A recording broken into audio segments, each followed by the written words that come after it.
Hola, soy la Basmati de nuevo con vosotros. Hoy para hablaros de Leonardo di Ser Piero da Vinci. Él fue, creo que he hablado un millón de veces, pero he leído un artículo muy interesante de José Enrique Ruiz Domenech, que es medievalista de la Autónoma, y me ha encantado, y tal cual os lo voy a poner en el blog. No tengo ningún interés en ser la protagonista, lo que pasa es que yo vengo de arte y inevitablemente cada, cada cosa que conozco nueva de determinados autores, que son, yo que sé, como infinito, uno de ellos Leonardo, pues me incorpora un nuevo registro y me enriquece. Como tal, quiero contároslo.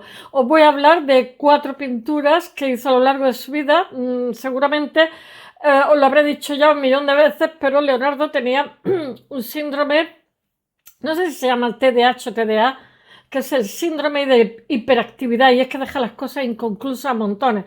Era un niño muy inteligente, no sé qué puedo contaros, fue gay, era zurdo, lo tenía todo en contra, pero sin embargo supo hacer de su vida un viaje interesante para él y para los demás. Él nació en Florencia, la Toscana, hijo de Ser Piero, por eso al ser ilegítimo, su padre era hijo de una familia ilustre, era escribano, era notario y estaba comprometido. Su padre estuvo con una mujer que era una antigua esclava, que me parece que hacía de doncella, una antigua esclava circasiana también muy inteligente, y a pesar de que el padre legalmente no tenía permitido dejar patrimonio a Leonardo, sin embargo, se ocupó muy mucho de él, de su educación.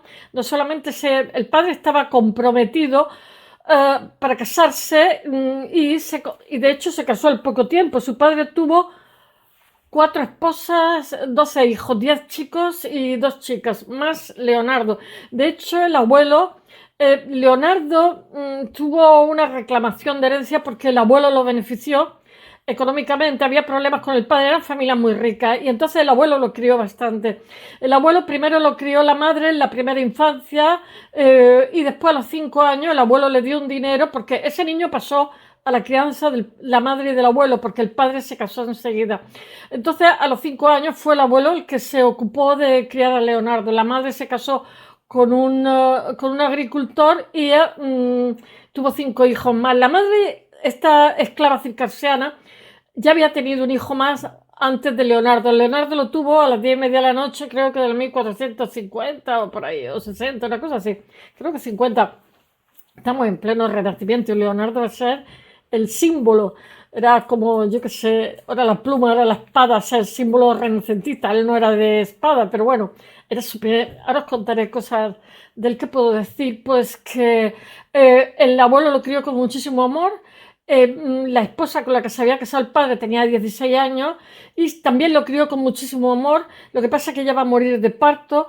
Eh, la abuela también lo crió tuvo suerte, la verdad, porque tener en cuenta que estos niños que son bastardos en esta época eran incluso abandonados recién nacidos para que murieran de frío, porque los recién nacidos son muy sensibles, todos los gatos, los perros, no sé por qué, porque me imagino que como nacemos en estados semi-embrionarios, el frío es una temperatura que no resisten y mueren de forma natural. ¿Y qué puedo decir más de su vida? Pues que ahora me iré acordando y os lo contaré, porque el padre se casó 4 veces y todas las madrastras, incluso la última, él habla, se le han encontrado cartas de amada madre, dulce madre. O sea, él fue muy cariñoso con todas ellas y ellas muy cariñosas con él. Ellas eran todas hijas de familia riquísima, habían tenido una vida dulce, por lo tanto no estaban envilecidas en el trato hacia ese niño. Pero ya os digo que el abuelo lo benefició tanto que en su, ¿cómo se llama? En su testamento, cuando murió, dejándole patrimonio, que los varios hermanos reclamaron esa herencia al hijo ilegítimo, que por qué esa herencia tan grande. A mí me parece hermosísimo. El abuelo lo crió, se ocupó, la abuela era ceramista y se supone que fue la primera que lo introdujo en temas de arte. El abuelo le enseñó matemática. Él escribía en espéculo, que es al revés, para que no pudieras saber, escribía en, ¿cómo se llama? En toscano, el italiano toscano. En Italia se notan muchísimo los acentos, yo diría que más que en España. De hecho, al unificarse tan tarde, casi en el siglo XX, o sea, fue en el XIX, pero casi en el XX, como le pasó a Alemania, la televisión ayudó a que hubiera una koiné, una lengua común, un estándar, ¿no? Pero incluso hoy día se notan muchísimo las, eh, los acentos de las diferentes zonas, porque han sido repúblicas que han sido independientes, aunque hablaban una misma lengua y había una koiné y tal. Yo qué sé, tienen un acento muy, muy marcado. Él va a trabajar primero, me parece que va a ser alumno de Andrea Verrocchio, que lo va. Que Verrocchio era más bien un escultor, era un bruñidor, etcétera. Después va a estar uno que no me acuerdo cómo se llamaba, el Bono, algo así. Y después su padre se dio cuenta que hizo como una figura que era como un dragón echando fuego y se la pudieron vender a no sé quién, se dio cuenta que el niño valía y se encargó muy mucho el padre y el abuelo, me imagino que la abuela también, de que desde pequeñito tuviera una formación. De hecho, como era tan inteligente, a los 20 años estaba en la campaña de Pintori o algo así, no sé cómo se llamaba, que era como la Guilda San Lucas de allí de Florencia. Florencia, estamos en plena época de pujanza, y este artículo que os voy a contar hoy un poquito de los cuadros de las mujeres habla de eso, de la pujanza de Florencia en esta época, que se ve reflejada en las mujeres, en lo ocultas que eran. De hecho, o sea, tú no podías, incluso yo creo que hoy día, porque los florentinos eran como más platónicos, o sea, no puedes sentar un florentino y un genovés en una misma mesa, ni un florentino ni un romano. Es tremendo. Es que es imposible, porque o un florentino veneciano es bastante difícil, porque los venecianos, por ejemplo, si tú ves su arte, tienen muchísimo rojo en sus pinturas y son más, aunque sean cristianos y tal, tiene una influencia de Oriente tremenda, porque primero eran, ¿cómo se llama? Colonia, y luego de Bizancio, y luego acabaron siendo casi la metrópoli, porque eran unos fantásticos comerciantes y tenían muchos judíos metidos por medio en el tráfico, etcétera. ¿Cómo se llama? En Florencia también hay. Lo que pasa es que los florentinos eran más, yo qué sé, banqueros europeos, prestaban a los príncipes, prestaban a los reyes, yo qué sé, en Borgoña, todos estos sitios, ¿no? Y no sé, yo creo que el propio Arnolfini del cuadro era un representante de los Medici, no me acuerdo bien, ¿eh? Bueno, voy a ver si lo cuento, porque si no os voy a contar tantas cosas de su vida. Es que de Leonardo, vamos a ver, primero estuvo en Florencia, luego se enfadó porque había tomado, prefirió, me parece que era Cosme Medici, prefirió al de la primavera, que no se Botticelli, que no era su nombre realmente, lo prefirió. Entonces dijo, sí, porque ya sabéis que los egos del arte son gigantes, como una casa. Y dijo, pues hasta luego, Luca. Y se fue a Milán con Ludovico Sforza, el moro, ¿no? Y estuvo trabajando también para Ludovico Sforza, unas cosas. Me parece que se le casaba a alguien y entonces tenía que hacer un pastel, tenía que encargarse de todo, la puesta en escena. Entonces hizo un pastel en el cual todos los invitados estaban dentro del pastel, pero no le dio tiempo a terminarlo del todo, y entonces pues vinieron los jabalíes, los ciervos, y se comieron el pastel antes que la boda empezara. Bueno, unas cosas le pasaron a Leonardo. Leonardo era la persona más divertida, pero mira, tuvo una crisis también, porque él trabajó mucho, ahora lo voy a contar, de ingeniero. Por ejemplo, Francisco I era un fantástico ingeniero, entonces hacía máquinas de guerra, como comprenderéis. La tecnología es lo primero, porque en esta época estaban los condotieros, etcétera. Y entonces, pues, más que nada, pues lo contrataban como artista, pero también de ingeniero. Y bueno, ¿por qué cuento yo esto? Pues no lo sé. En un momento determinado os voy a contar ahora los 4 cuadros de mujeres, a ver si llego, pero él va en un momento dado tiene una crisis, entonces se toma con el Botticello y no sé con quién más, me parece, pone un restaurante. Dijo, ya estamos hartos, de servir a los señoritos, ahora a Fray Mona, nos vamos a hacer, y eran como directores, eran como los productores de una película, pero del restaurante. Entonces hizo un libro de recetas de cocina y de cómo se ponía una mesa, porque él decía, le hizo las puntas redondas, no fue Richelieu, fue él, para que no se limpiaran las uñas los comensales. También quitaba los cuchillos. Decía que en un momento dado un comensal podía apuñalar a otro comensal, en fin, todo así de disparatado. Pero no fue rentable, se llamaban los tres girasoles, creo que se llamaba, y no fue rentable, lo tuvieron que quitar al restaurante del Botticelli, Leonardo y tal, y bueno, cada uno otra vez, ¿cómo es? Cada pájaro a su olivo, no sé cómo es el refrán ese. Cada ave a su olivo, bueno, porque continuaron trabajando para los señores. Leonardo, no sé, después de Milán, creo que se fue, porque claro, llegaron los franceses y aquí Ludovico Sforza, hasta luego Luca, y me parece que se fue no sé si a Mantua y después a Francia, no lo sé. Y después yo veo la edad a la que se moría esta gente, yo pensaba, con esas barbas largas y floridas como las de Carlomagno, y yo digo, pues tendría 90 años, pues a lo mejor tenía mi edad, y yo digo, oh, madre mía, qué chupolo que estaba.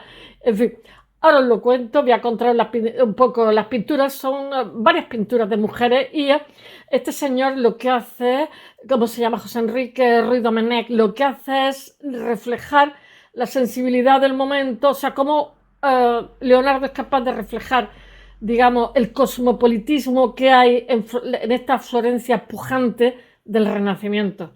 Ese sería el resumen de lo que os quiero contar. Así que, diciendo estas palabras, bueno, después, con esto yo no sé por qué nos sale sincronizado la voz y los movimientos, pero mira, hijo mío, esto es un vídeo casero, chapucero de alguien que no sabe de internet. Bueno, vamos a ver una cosa, a ver si me dejan en paz la publicidad. Me paso el día recibiendo publicidad. Es que yo creo que a partir de una edad debemos de salir en algún como un poco deficiente de la cabeza y venga, publicidad de todo lo que os podéis imaginar tengo. Vamos a ver una cosa. Leonardo da Vinci Leonardo di Sampiero da Vinci, le pusieron el Vinci, que después los judíos lo van a usar, los apellidos, o sea, Roma, yo qué sé, Córdoba, España, todos esos apellidos y los oficios y nombres de cosas también. Bueno, él fue anatomista, arquitecto, paleontólogo, botánico, escritor, cocinero, filósofo, ingeniero, inventor, músico, poeta, urbanista, etcétera, etcétera, etcétera. Falleció acompañado de Francesco Melzi, al cual alguien a quien legó totalmente sus diseños, pinturas, proyectos, etcétera.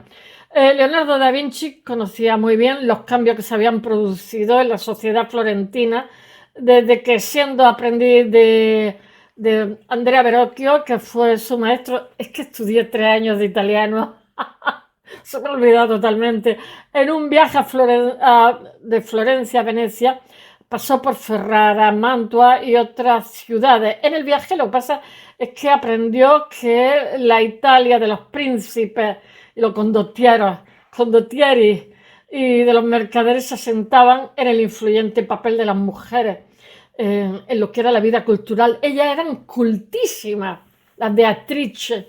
Bueno, un hecho que dejó absolutamente sorprendido a nuestro Leonardo y además de eso a un viejo jurista del siglo XV, quien escribe: nunca hubiera creído que las damas de Florencia estuvieran tan al corriente de la filosofía moral y natural, de la lógica y de la retórica. ¡Qué bonito!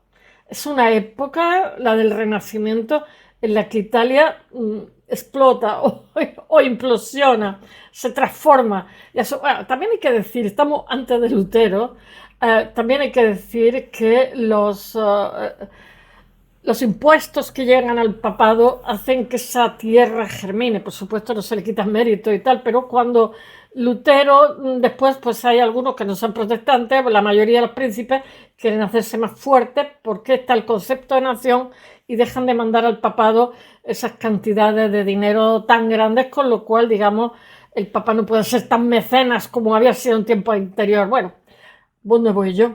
Bueno, la estela que deja en toda Europa, las mujeres, esta florentina, desempeña un papel importante en lo que es la sociedad y en la marcha de los acontecimientos. Solo que pensar en Lucrecia Tornabuoni, que es la madre de Lorenzo el Magnífico, que era un príncipe sin corona, eh, de la República de Florencia. Además, también tenemos nuestra Leonor de Castilla, que se casó con un Medici, que tiene un cuadro que ya he hablado 100 veces, que es una maravilla, y que además lo he visto al natural otras 1000 veces, porque en Bellas Artes íbamos día sí, día también a Florencia, por poco dinero, low cost. Bueno, además de cultivar la poesía, Lucrecia desempeña un papel importantísimo en el enlace de su hijo, heredero de la más opulenta estirpe de financieros italianos, con una joven de la poderosa familia de los Orsini, la cual le aporta a los Medici pues sangre real, sangre noble. Los 4 retratos de las mujeres pintadas por Leonardo dan testimonio, hizo muchos más, pero lo dejaba medio hacer porque tenía el síndrome de la hiperactividad, por las circunstancias, los encargos y por su realización del nuevo ambiente económico, social y cultural que atraviesa absolutamente lo que era la mutante sociedad de su época. La hija del banquero, el primero de estos retratos, lo pintó en 1474 o poco después, y en él ya se ve el nuevo espíritu de la vida económica italiana en el siglo XV, y corresponde a Ginebra de Benci, a Genoveva Benci, hija del acaudalado banquero Amerigo Benci, cuya fortuna era la segunda mayor de Florencia después de los Medici, que además era socio de ellos, o sea, con los que estaba relacionado comercialmente. Of course, su padre había sido socio de Cosme Medici, el mismo dirigía el Banco Medici de Ginebra. Todos Ginebra, Genoveva, Genevieve. Bueno, la joven, lo que pasa es que tenía 17 años cuando el 15 de enero de 1474 contrae matrimonio con Luigi Bernardo di Lapori Coligny. Aquí. ¡Ah! Bueno, chicos, tengo que cogerlo que se me ha caído. Ay, estos son los directos. Que era un próspero comerciante de paños y uno de los miembros del gobierno de la ciudad. No se iba a casar con un pobre siendo de tan buena familia. Ahora saco, meses más tarde, Bernardo Bembo, el embajador de Venecia, queda cautivado por su hermosura y comienza a cortejarla. Tiene un morbo esto de las mujeres casadas, de verdad. Yo he llegado a la conclusión. Siguiendo la moda de los amores platónicos, que impera en el momento. Qué bonito. La corte de Lorenzo de Medici. Bembo, lo que pasa es que entonces tiene más de 40 años, se enamora de la chica de 16 y contrata a los poetas que son Landino, Alessandro Baccelli y Naldo Naldi para que celebren amada Ginebra, autora a la vez de poesía. En el retrato de Ginebra, Leonardo se aleja de lo que son las frecuentes representaciones en perfil que están de moda en la época para mostrar a su modelo de 3/4 con el cuerpo vuelto hacia el espectador, que es una postura que él va a repetir en varias, es una pose que va a repetir y que además es bastante novedosa. Eso lo que pasa es que los fotógrafos también lo han aprendido, ¿no? Es cuando estás de espalda y te vuelve ese modelo 3/4. Él le gustaba esa forma de posar para sus modelos. En este contexto se ha debatido acerca de quién carga la pintura. Por una parte, pudo haber sido Américo, deseoso de tener un retrato, perdón, de su hija y de su matrimonio, que era un testimonio de la hermosura de la joven que sale de su casa. Después, por otra parte, pudo ser Bembo quien pide a Leonardo, por favor, que pinte Ginebra, porque ten en cuenta que desarrolla mucho cuando pinta y dibuja mucho, desarrolla mucho la memoria fotográfica. Yo puedo pintar a alguien que he visto, me acuerdo de él perfectamente. Bueno, desarrolla otras facultades que se han vendido como geniales, pero no son tan geniales. En realidad lo genial es cómo lo haces. Como diría el de Rayuela, una vez la gracia está en lo que cuenta y otro en cómo la cuenta.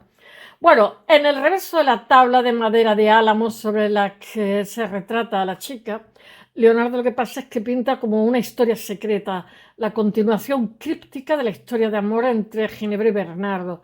Sobre una imitación de Pórfido Rojas, lo que pasa es que coloca una rama de enebro, que en italiano es ginepro, que es un juego de palabras en asonante que alude a Genève, que es Ginebra, ¿no?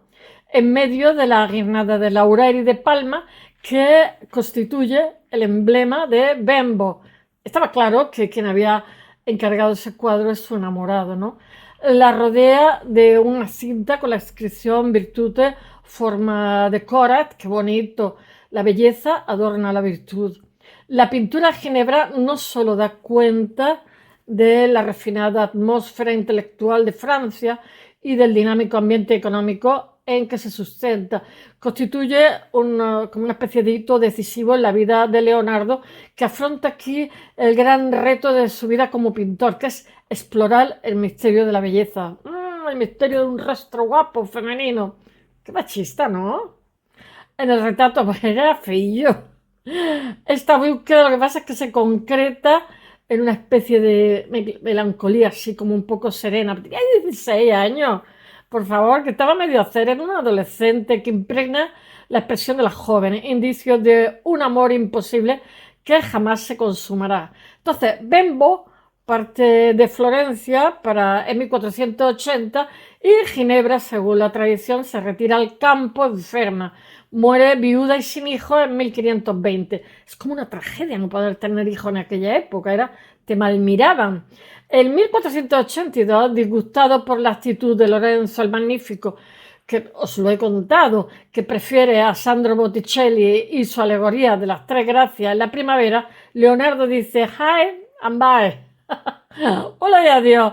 Y abandona Florencia para ir a la corte de Ludovico Sforza el Moro, que era dueño de Milán, que era la ciudad más poderosilla, más poblada y fastuosa en esta época.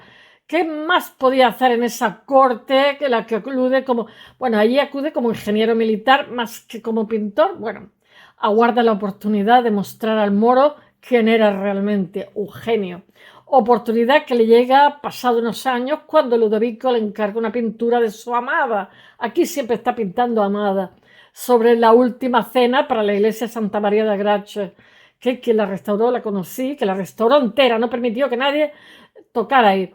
Y al mismo tiempo, claro que hizo un experimento arriba de un fuego. ¿Cómo se te ocurre pintar con aceite? Porque lió una parda.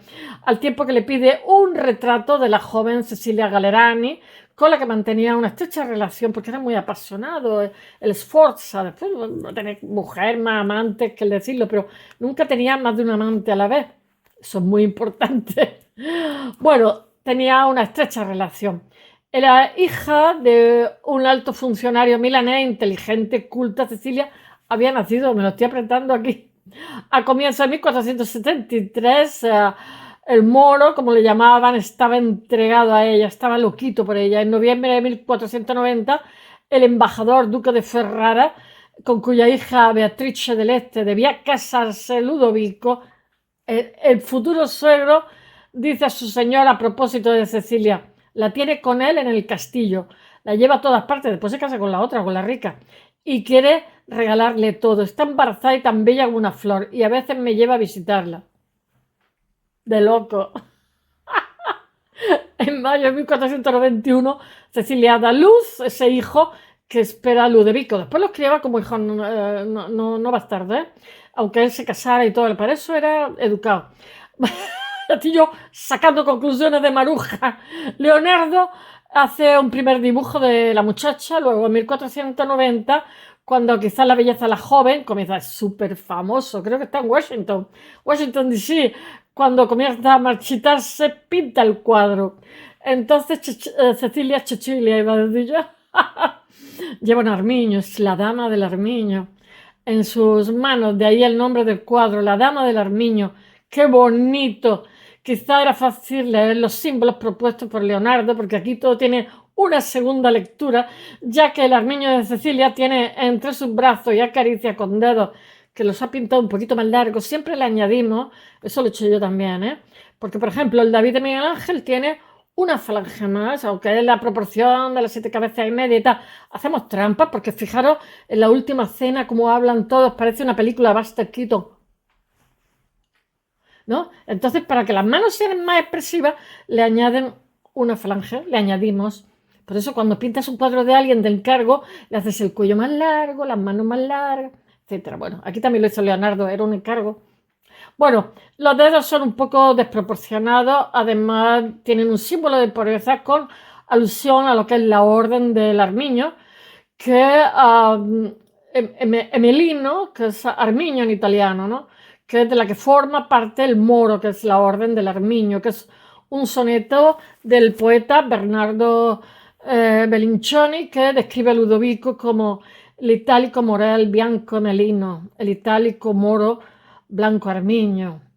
Leonardo empieza su carrera en Florencia, cuyos prósperos comerciantes y banqueros lo que pasa es que constituyen la florinata de la sardina en lata, la clientela más codiciada de pintores y escultores. Leonardo está a la altura de lo que un príncipe italiano del Renacimiento espera de su artista.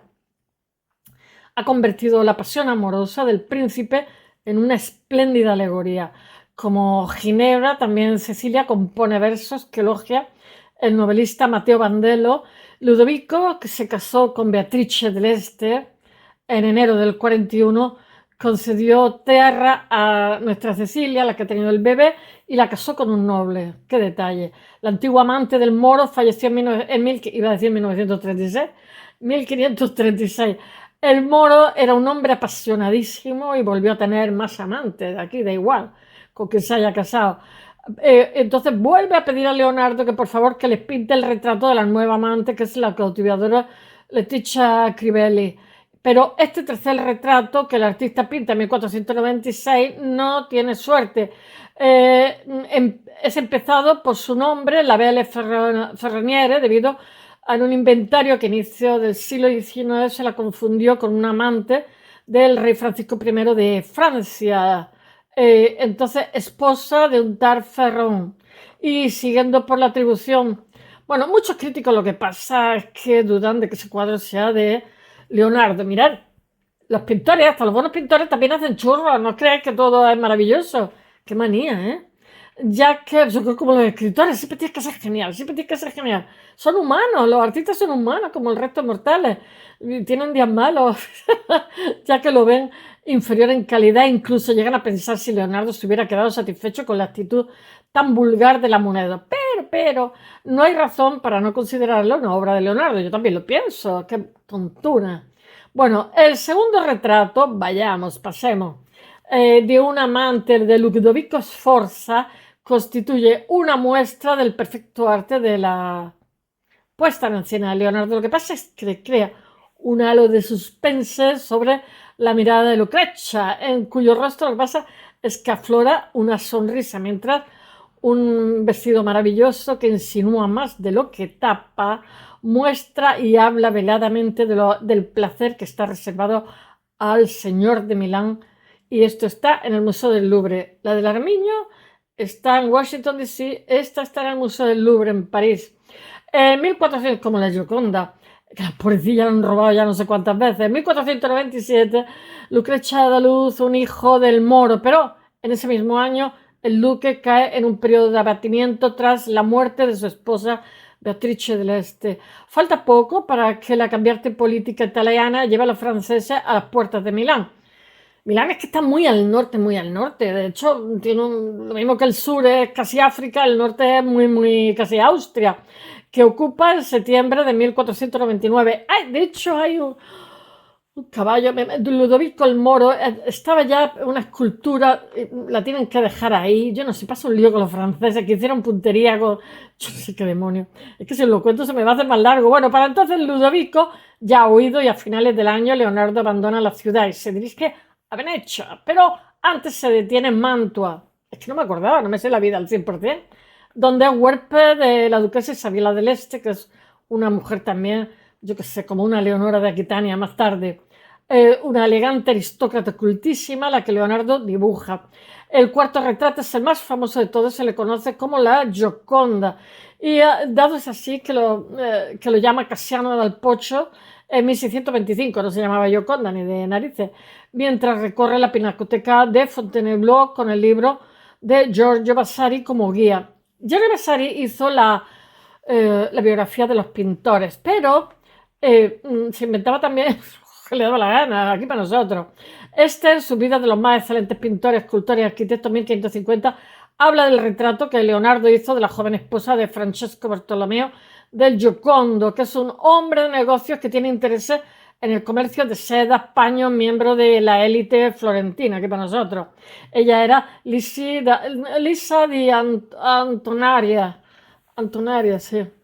Que a los 15 años, en marzo de 1495, se casa con Francesco cuando ella tiene 20 años más, 35, y ha enviudado 2 veces. Leonardo la pinta en 1503 cuando tiene 24 años, esta jovencita.